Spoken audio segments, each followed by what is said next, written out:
ಎಲ್ಲರಿಗೂ ನಮಸ್ಕಾರ, welcome back to my channel. ಇವಾಗ ಚಿಕನ್ ಸಾಂಬಾರ್ ಹೇಗೆ ಮಾಡೋದು ಅಂತ ತಿಳಿಸ್ಕೊಡ್ತೀನಿ. ಒಂದು ಕುಕ್ಕರ್ ಇಟ್ಕೊಬೇಕು, ಅದಕ್ಕೆ ಸ್ವಲ್ಪ ಎಣ್ಣೆ ಹಾಕ್ಕೊಳ್ಳಿ.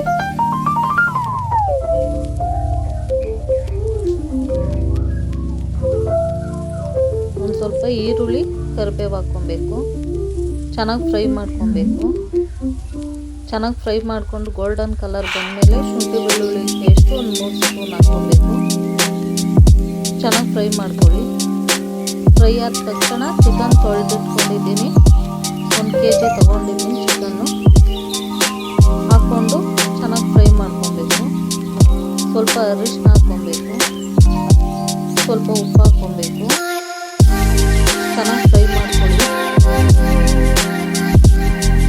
ರುಚಿಗೆ ಎಷ್ಟು ಬೇಕು ಅಷ್ಟು ಉಪ್ಪು ಹಾಕ್ಕೊಳ್ಳಿ.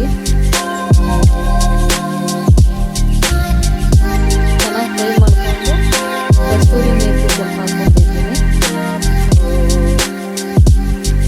ಮಿಕ್ಸಿ ಜಾರ್ಗೆ ರುಬ್ಕೊಳ್ಳೋಕ್ಕೆ ಒಂದು ಬೌಲಲ್ಲಿ ತೆಂಗಿನಕಾಯಿ, ಸ್ವಲ್ಪ ಕೊತ್ತಂಬರಿ ಸೊಪ್ಪು ಪುದೀನ ತೊಗೊಂಡಿದ್ದೀನಿ. ಒಂದು 2ರಿಂದ 3 ಟೊಮೊಟೊ ತೊಗೊಂಡಿದ್ದೀನಿ. ಚೆನ್ನಾಗಿ ರುಬ್ಕೊಬೇಕು. ಇದು ಚೆನ್ನಾಗಿ ಫ್ರೈ ಆಗಿದೆ ನೋಡ್ಕೊಳ್ಳಿ. ರುಬ್ಬಿರೋ ಮಸಾಲೆ ಹಾಕ್ತಾಯಿದ್ದೀನಿ. ಮನೇಲಿ ಮಾಡಿರೋ ಸಾಂಬಾರು ಪುಡಿ ಹಾಕ್ತಾಯಿದ್ದೀನಿ 2 ಸ್ಪೂನು. ನಿಮ್ಗೆ ಎಷ್ಟು ಬೇಕೋ ಅಷ್ಟು ನೋಡಿಕೊಂಡು ಹಾಕ್ಕೊಳ್ಳಿ. ಖಾರ ನಾನೆಲ್ಲ ಮಿಕ್ಸ್ ಹಾಕ್ಕೊಳ್ತಾಯಿದ್ದೀನಿ. ನೀರು ಎಷ್ಟು ಬೇಕೋ ಅಷ್ಟು ನೋಡ್ಕೊಂಡು ಹಾಕ್ಕೊಳ್ಳಿ.